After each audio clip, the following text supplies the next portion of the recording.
It began, as these things often do, not with a sudden, blinding spark, but with a slow, steady burn that warmed me from the inside out before I ever realized I was on fire. My name is Elena, and for 5 years, the name Arthur Sterling was synonymous with my own purpose. He was more than just my boss. He was the architect of the professional world I had come to inhabit, a world of sleek glass towers, high-stakes negotiations, and the relentless pursuit of excellence.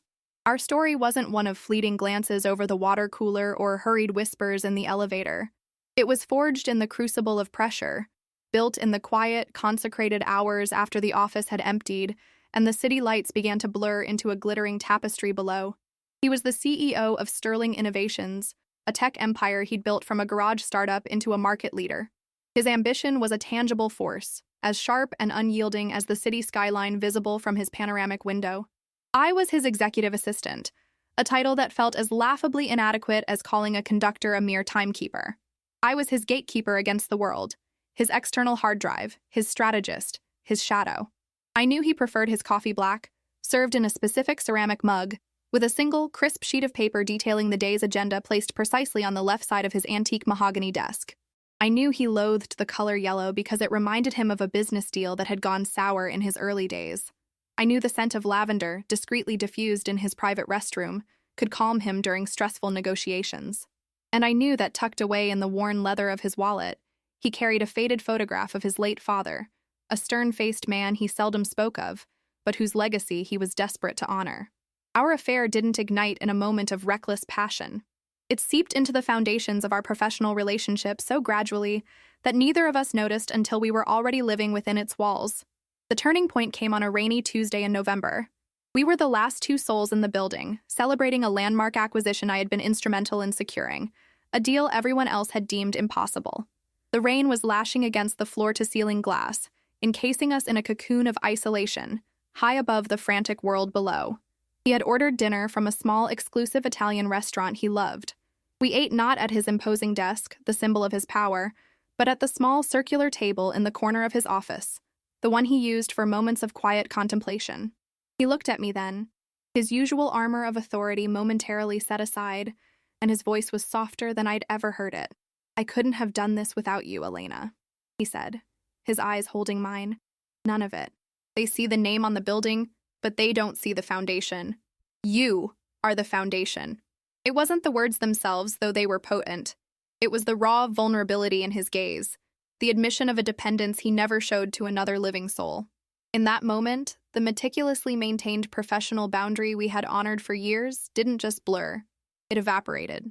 That night, the profound respect and intellectual admiration we shared deepened into something else, something thrilling, intimate, and terrifyingly real. Our romance became a secret garden, a hidden sanctuary, cultivated in the sterile environment of corporate life. It lived in the coded language of our emails, the way he would say, "Let's circle back on this later," meaning his apartment, not the office.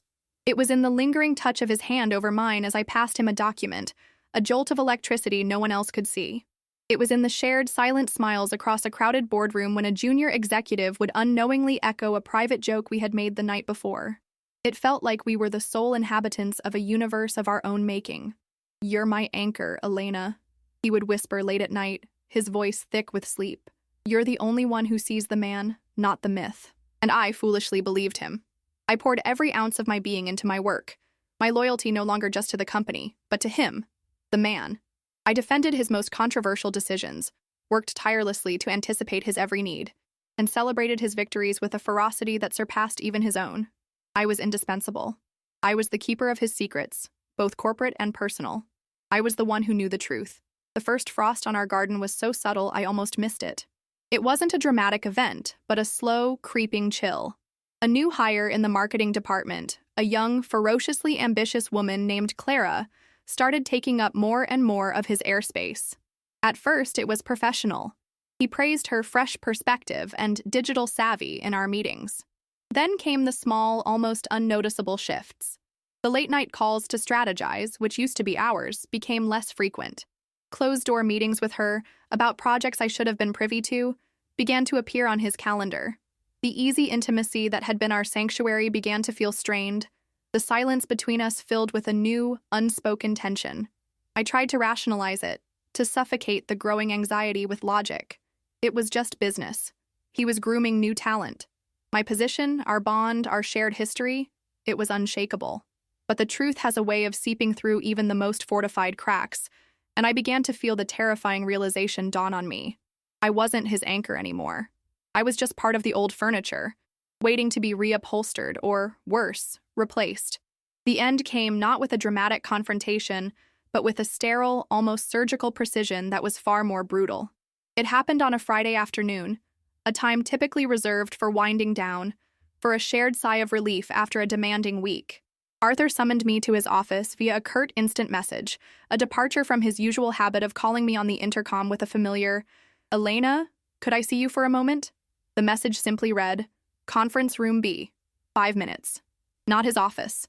A neutral, impersonal space. My stomach coiled into a tight, cold knot. I walked the short distance down the hallway, the plush carpet seeming to swallow the sound of my footsteps, each one heavier than the last. The air in the office was thick with the manufactured cheer of an impending weekend, but for me, it felt like a funeral march. Conference Room B was the one we rarely used. It was smaller, lacking the stunning city view of the main boardroom, and it felt temporary, transient. It was a room for conversations that were meant to be forgotten. He was already there, standing by the window, his back to the door. He didn't turn when I entered. He was dressed in a crisp, dark suit, looking every bit the powerful CEO, a stranger in the clothes of the man I loved. The silence stretched for a full minute. A thick, suffocating blanket. I could hear the frantic beating of my own heart against my ribs. "Arthur?" I finally said, my voice barely a whisper. He turned then, and his face was a mask of cool professional detachment. The warmth I knew, the light in his eyes that used to be reserved for me, was gone. It was like looking at a photograph of him. "Elena," he said, his tone flat and devoid of emotion. "Please have a seat." I didn't sit. I remained standing, my hands clenched at my sides. "What's going on?" He gestured vaguely towards the chair again, an impatient flick of his wrist. "The company is moving in a new strategic direction," he began, reciting the words as if from a script. "We're restructuring some key roles to better align with our future goals. We need to be more agile, more forward-thinking." The corporate jargon was a physical blow. He was hiding behind the soulless language of a press release, words he and I had written together countless times to soften the blow of layoffs for others. Now he was using them on me. "What are you saying?" I asked, though the devastating truth was already crashing down on me. "Your role as executive assistant is being made redundant," he said, the words sharp and clinical. He couldn't even meet my eyes, his gaze fixed on a point somewhere over my shoulder. "Clara will be taking on a new expanded role as chief of staff, which will absorb many of the responsibilities." Clara. The name hung in the air between us, a testament to my naivety. The frost in our garden hadn't been a natural occurrence. It had been deliberately cultivated. All those closed-door meetings, the fresh perspectives, it was a coup, and I hadn't even seen the plotters. My breath hitched. "Redundant?" I repeated the word, the absurdity of it stealing my voice. "Arthur, I'm not a role. I'm me. I know every corner of this business. I helped you build this. We built this." My voice cracked on the last two words, the shared intimacy of that "we" now sounding pathetic and hollow in the sterile room. For the first time, a flicker of something, annoyance, discomfort, crossed his features. "This is a business decision, Elena. It's not personal." "Not personal?" The words erupted from me, a geyser of disbelief and pain. "Not personal? We shared a life, Arthur. Or was that just another strategic direction for you? Was I just a project you were managing?" "You're being emotional," he said, his voice turning cold. "This is precisely why this change is necessary. The company needs objectivity. Entanglements. They compromise that." And there it was, the final brutal twist of the knife. He was using our affair, the very bond he had nurtured, as the reason for my execution. I was being dismissed not for a professional failing, but for an emotional one he had orchestrated. The humiliation washed over me, hot and suffocating. I felt my face flush, my eyes burn with tears I refused to let fall. I had given him 5 years of my life, my loyalty, my heart, and he was discarding me like a faulty piece of equipment. He slid a pristine white envelope across the polished table. "This is your severance package. It's very generous. And, of course, it's contingent on a signed non-disclosure agreement. The NDA. The final gag." He wasn't just firing me, he was erasing me. He was buying my silence about our relationship, about the promises he'd made, about the man he was beneath the suit. I looked from the envelope to his unyielding face, and in that moment, the love I had felt for him curdled into something cold and hard. It was a perfect crystalline shard of heartbreak. I didn't take the envelope. I turned and walked out of the room, my back straight, my head held high. I didn't look back. I could feel his eyes on me, but I didn't give him the satisfaction. I walked through the office, past the smiling faces of my colleagues, who had no idea I had just been hollowed out. I packed the contents of my desk into a small cardboard box, a framed photo of my sister, a pen he'd given me from a hotel in Paris, a small smooth stone I kept as a paperweight. Each item was a relic from a life that no longer existed. As I walked towards the elevator for the last time, the box in my arms, I felt not like a woman who had been fired, but like a ghost leaving the scene of her own death. I spent the first few hours in a state of suspended animation, sitting on my sofa in the growing darkness, the small cardboard box of my former life resting on the coffee table before me like a tombstone. The vibrant, pulsating energy of the city, a rhythm I had once felt so connected to, was now just a distant, mocking spectacle. The shock from Arthur's clinical execution had created a vacuum, a hollow, echoing space where my heart used to be. But as the hours bled into one another and the initial numbness began to recede, it wasn't grief or even white-hot rage that filled the void. It was a cold, terrifying, and profoundly liberating clarity. The fog of love, of unwavering devotion, had been burned away by the brutal fire of his betrayal. For the first time in years, I could see everything. I replayed the scene in Conference Room B over and over. I saw the calculated cruelty in his choice of words, the way he had masterfully weaponized our intimacy to frame me as an emotional liability and justify my disposal. I saw the condescending slide of the severance envelope across the table, a pittance meant to purchase my silence and scrub his conscience clean. The non-disclosure agreement was the final, indelible insult, a legal instrument designed to gag me, to erase our history, to reclassify 5 years of my life and the deepest trust I had ever placed in someone as a mere corporate entanglement. And then, my thoughts turned to the file. It wasn't a dossier I had created in a fit of vengeful fury after he had cast me aside. It was something that had been quietly, meticulously growing in the shadows for months, a product of the very loyalty he had just trampled on. A simple, unassuming manila folder labeled Project Nightingale. The name I'd chosen was a small private cruelty, a bitter homage to a dream we once shared. Nightingale was the code name we'd given to a hypothetical passion project, an idea we'd sketched out on a napkin one late night, a venture that would be built on pure innovation and absolute trust, away from the cynical demands of the market. To use that name for this file was my own silent, heartbreaking acknowledgement of how far we had fallen from that dream. My suspicion about Clara hadn't been born of jealousy, but of professional pattern recognition, the very skill that had made me so indispensable to Arthur. It started as a faint background hum, a series of small but significant discrepancies that only someone with my panoramic view of the company's inner workings would notice. While cross-referencing departmental budgets for the quarterly review, I found anomalies in her travel expenses, trips to cities where we had no clients, but where our primary competitor, Omnicorp, had its headquarters. Then there were the software subscriptions, billed to her department for data analysis tools that mimicked the proprietary systems used by Omnicorp's R&D division. As Arthur's gatekeeper, my administrative access was a master key to the kingdom, and I started tracing her digital footprints. I found that she spent an inordinate amount of time accessing archived files from our oldest and most vulnerable research projects, including the schematics for Project Chimera, our next-generation flagship product, the one Arthur believed would secure his legacy. It was data that had absolutely no relevance to her marketing role. I saw the hushed phone calls she would take in the stairwell, the frantic way she would minimize her screen whenever I walked by her desk. Small things, individually deniable, but together they formed a damning mosaic of deceit. My first instinct had been to protect Arthur.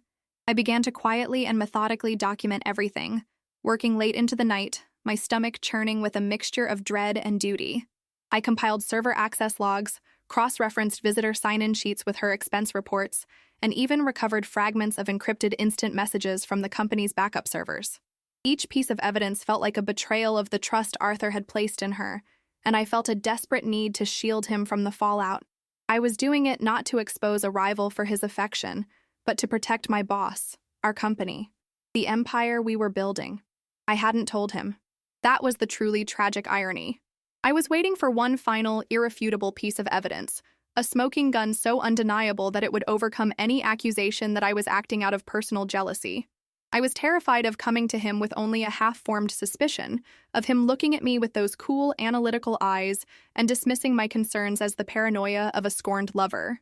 My caution, my desire to handle the situation with the same meticulous objectivity he prized, had been my undoing. It had given him the time he needed to plan my exit and install her in my place.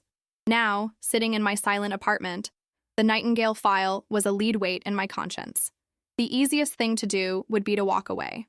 I could shred the contents, burn the folder, and let Arthur and his new chief of staff sail their ship directly into the iceberg she was building for them. It would be a fitting, silent punishment. Let him feel the sting of a betrayal that costs not just a heart, but an empire. But as I sat there, I realized I couldn't. This was no longer about saving Arthur Sterling. That man was a stranger to me now, a carefully constructed illusion I had helped maintain. This was about the work itself. It was about the thousands of hours, the sleepless nights, the sacrificed weekends I had poured into that company's foundation. It was about the other employees, engineers, designers, administrative staff, good people whose livelihoods depended on the company's stability.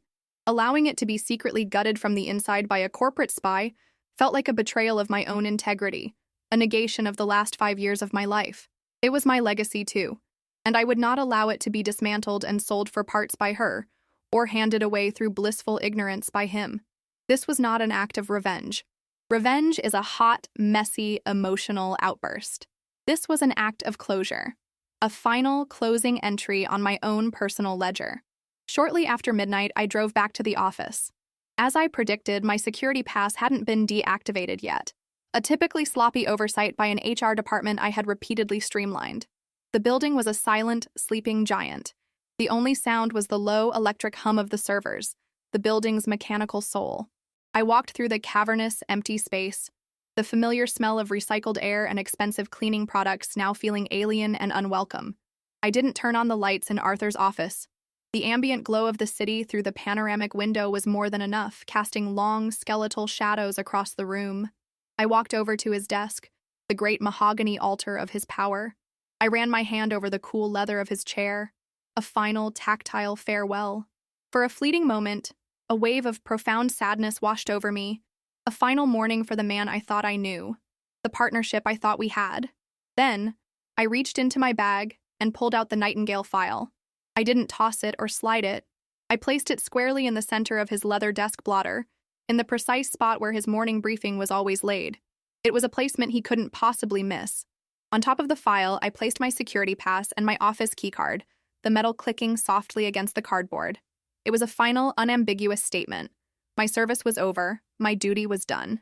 As I turned and walked away, I didn't feel triumph or satisfaction or even anger. I felt a strange, quiet peace settle over me, a sense of release. I had no idea what he would do with the information. He might shred it in a fit of arrogant denial, refusing to believe his judgment could be so flawed. He might use it to save himself and take all the credit, painting himself as the hero who uncovered the traitor. It no longer mattered. I had done the last right thing I could do. I had left the unvarnished truth on his desk, a final confidential memo from the person who had known him best and whom he had, in the end, not known at all. Arthur arrived at the office just before dawn, as was his custom. The early morning was his sanctuary, a time of absolute quiet before the day's chaos descended. He felt a sense of clean, decisive control. The unpleasant business with Elena was done. It was a necessary amputation, a move he'd convinced himself was for the health of the company. He had replaced sentimentality with efficiency, and Clara, with her sharp, modern ambition, was the future. He felt a grim satisfaction in his own ruthlessness. It was, he told himself, what leadership required. He stepped into his office, the automatic lights blooming softly to reveal the pristine space. And then he saw it. Placed directly in the center of his desk, a spot usually reserved for his eyes only, was a single manila folder. On top of it, catching the cool morning light, were Elena's keycard and security pass. A surge of irritation went through him. He saw it as a final, theatrical gesture, a petty emotional act designed to make him feel a pang of guilt. This is why, he thought, the justification solidifying in his mind, this is the kind of melodrama the company can't afford. He picked up the keycard, its metallic coolness a familiar weight in his palm. He had given it to her himself on her first day. He tossed it aside and lifted the folder. The label, written in Elena's precise, elegant script, made him pause. Project Nightingale. A ghost of a memory flickered. A late night. A bottle of wine. The two of them sketching out an impossible dream on a cocktail napkin. A secret name for a shared fantasy. For her to use it now felt like a violation. A sarcastic appropriation of something that had once been theirs alone. He opened the folder with a sense of grim impatience, expecting to find a long, pleading letter, a final, desperate appeal filled with accusations and tear-stained reproaches. But there was no letter. Instead, the folder contained about 20 pages of what appeared to be dry corporate data. The first page was a server access log. He scanned it, his brow furrowed in confusion. It was a list of timestamps and IP addresses, detailing access to the company's deepest R&D archives. The next few pages were copies of expense reports, filled with highlighted entries. Then came fragmented transcripts of instant messages, retrieved from server backups. It was just data, a chaotic jumble of information. What was the point of this? Was she trying to prove how much work she did? Was this her way of showing him how much she knew? How integral she had been? He almost tossed the entire folder into the shredder. But a single name, repeated over and over in the logs and reports, caught his eye. Clara. He stopped, his hand hovering over the bin. He sat down heavily in his leather chair and looked again, more closely this time. He saw Clara's name next to access logs for Project Chimera, his most guarded, most revolutionary project, the one that would make or break the company's next decade. Why was the head of marketing accessing nanopropulsion schematics at 2 a.m. on a Tuesday? He flipped to her expense reports, the ones Elena had highlighted. A trip to San Jose in April, a conference in Berlin in June. He knew Omnicorp's primary R&D facility was in San Jose. Their European headquarters were in Berlin. A cold tendril of dread began to snake its way up his spine. He remembered Clara's enthusiastic pitches for strategic partnerships, her arguments for sharing more data with potential collaborators. At the time, he'd seen it as forward-thinking. Now it seemed utterly reckless. He turned to the last section, the fragmented messages. They were encrypted, but Elena, with her almost supernatural understanding of their systems, had managed to recover snippets. Package delivered to the usual drop. Chimera's core architecture is more vulnerable than we thought. They're blind. He trusts me completely. The old guard is on her way out. Full transfer scheduled for EOM. Sterling won't know what hit him. The words leaped off the page, each one a hammer blow to his ego, his judgment, his reality. The old guard. That was Elena. He was him.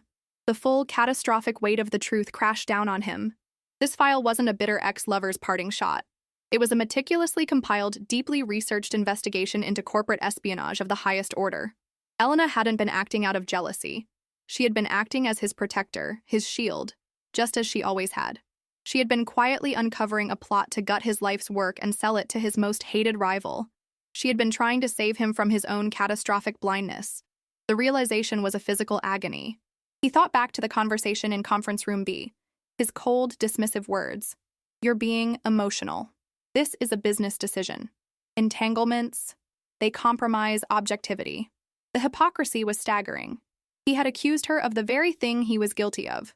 He had been so blinded by his new infatuation, so seduced by Clara's sharp-edged ambition, that he had failed to see the viper he'd invited into his inner sanctum. And Elena, she must have known all of this when she walked into that room.